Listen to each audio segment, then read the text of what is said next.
ఒక్క క్షణం కూడా ఇంట్లో ఉండడానికి లేదు. శివుని ఎత్తున్నదైతే ఒక్క నిమిషం ఉండదు. అదే నేనైతేనా ఎప్పుడూ వెళ్ళిపోయేదాన్ని. పోతావా మెడబడి గంటమంటావా? నేనేం తప్పు చేశానో చెప్తే వెళ్ళిపోతాను. నువ్వు ఇంట్లో ఉంటావు ఉండదు. ఆ ఉండకపోవడానికి నేనేం చేశానని? ఏమిటంటే ఊరికే కబుర్లు చెప్తావు. మా వాళ్ళు వస్తే కళ్ళలో నిప్పులు పోసుకుంటారు. ఆయన నేను కలిసి ఉంటే కూతురు ఏడుస్తావు. ఆయన నీకెంత నాకంతే అక్కడ నీకు సొంతం అయిపోయినట్టు నాకు కాదెట్టు అని నేను ఇప్పుడు అన్నాను. ఈ కథలన్నీ అనవసరం. దానికి ఇష్టం లేదు, నువ్వు ఉండడానికి లేదు. నేను ఇప్పుడు ఎక్కడికి పోను. ఎక్కడికేమిటే నీకు ఊరందరూ చుట్టాలేగా, నువ్వంటే అందరూ ప్రేమ కార్చేవాలేగా. ఎవరు కొంపలేనే ఉండొచ్చు. గేటు మండ ఆడి కొంపలో ఈడి కొంపలో పడి ఉండాల్సిన కర్మ నా వదనికేం పట్టింది? దొంగనా సైతి. ఆ కర్మ నీకేనే బండనా సైతి. మిమ్మల్ని ఇద్దరు మెడబెట్టి గంట ఇట్లాంటిది ఓతోనే పెట్టుకుని నాతో పెట్టుకుని ఉంటే పళ్ళు పిఠాపురం సంతకెళ్ళిపోగలదు. ఏటంతో పిఠాపురం సంతగా ఎందుకు, శ్రీకాకుళం సంతకే తోలేద్దాం. నువ్వేటంతో? నానేటంతను. నువ్వు ఏటంటే నేను అదే అంతను. మిమ్మల్ని చంపి దించవే చెయ్యి. ఇది చిన్నప్పటి నుంచి పిడకలు కొట్టిన చెయ్యి. దీంతో కొట్టానంటే మొఖం పిడకైపోగలదు. ఏటంతో? నానేటంతను. పిడక మీద పిడక అయిపోతుంది. అది నీకే కన్నా ఆడికారు ఉండటానికి ఇంటికి పోదాం.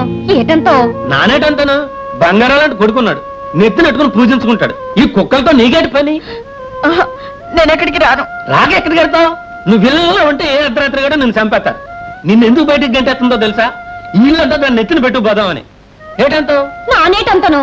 ఆడి కాలు చేతులు పడిపోయాక ఆడే నీకు ఆడికొస్తాడు. రామనింటికి పోదాం. రాపోదాం. కాస్త ఓపిక పడితే రావుడు చదువు అయిపోద్ది. అప్పుడు ఆడికాడే ఉండిపోవచ్చు. ఏమ్మా, మీ ఆయన తాగొచ్చి నిన్ను కొట్టి చంపబోయారట, నిజమేనా? కాదు. కాదా? అయితే ఆ దెబ్బలా తగిలింది? గడప తగిలి పడిపోయాను. నిజంగానేనా? అవునండి. కాదండి, అబద్ధం చెప్తుంది. వాళ్ళ ఆయన తాగొచ్చి కొట్టాడు. మిస్టర్, చూడండి, మాకు కావలసింది ఆమె స్టేట్మెంట్ కానీ మీ స్టేట్మెంట్ కాదు. చూడమ్మా, ఈ కాగితం మీద సంతకం పెట్టు.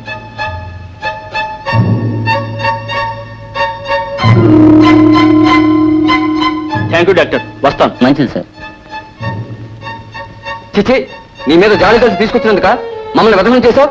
చాలే రండి. అనవసరంగా లేని పని గొడవ అంతా నెత్తిన పెట్టుకున్నా. ఎందుకమ్మా అబద్ధం చెప్పావు? ఏం చేయమంటారండి? నిజం చెప్తే పోలీసులు అన్ని పట్టుకు తన్ని జైల్లో పెడతారు. అప్పుడు నేనేగా ఏడవలసింది. చూస్తూ చూస్తూ కట్టుకున్న వాడిని జైలుకి ఎలా పంపించను? పంపించొద్దు, అలాగే నెత్తిరెక్కించుకో. నీలాంటి ఆడవాళ్ళు ఉన్నారు గనుకనే ఆ మగవాళ్ళు అలాగే తయారవుతున్నారు. ఆడది మగవాడి బానిస కాదు, మగవాడి కాలి కింద చెప్పు కాదు. ఆడదానికి వ్యక్తిత్వం ఉండాలి. అంతేగాని నీలాంటి సీతలు సావిత్రులు ఉన్నంత వరకు మగవాళ్ళు మారరు. నీళ్ళ ఏడుస్తూ కూర్చోవలసిందే.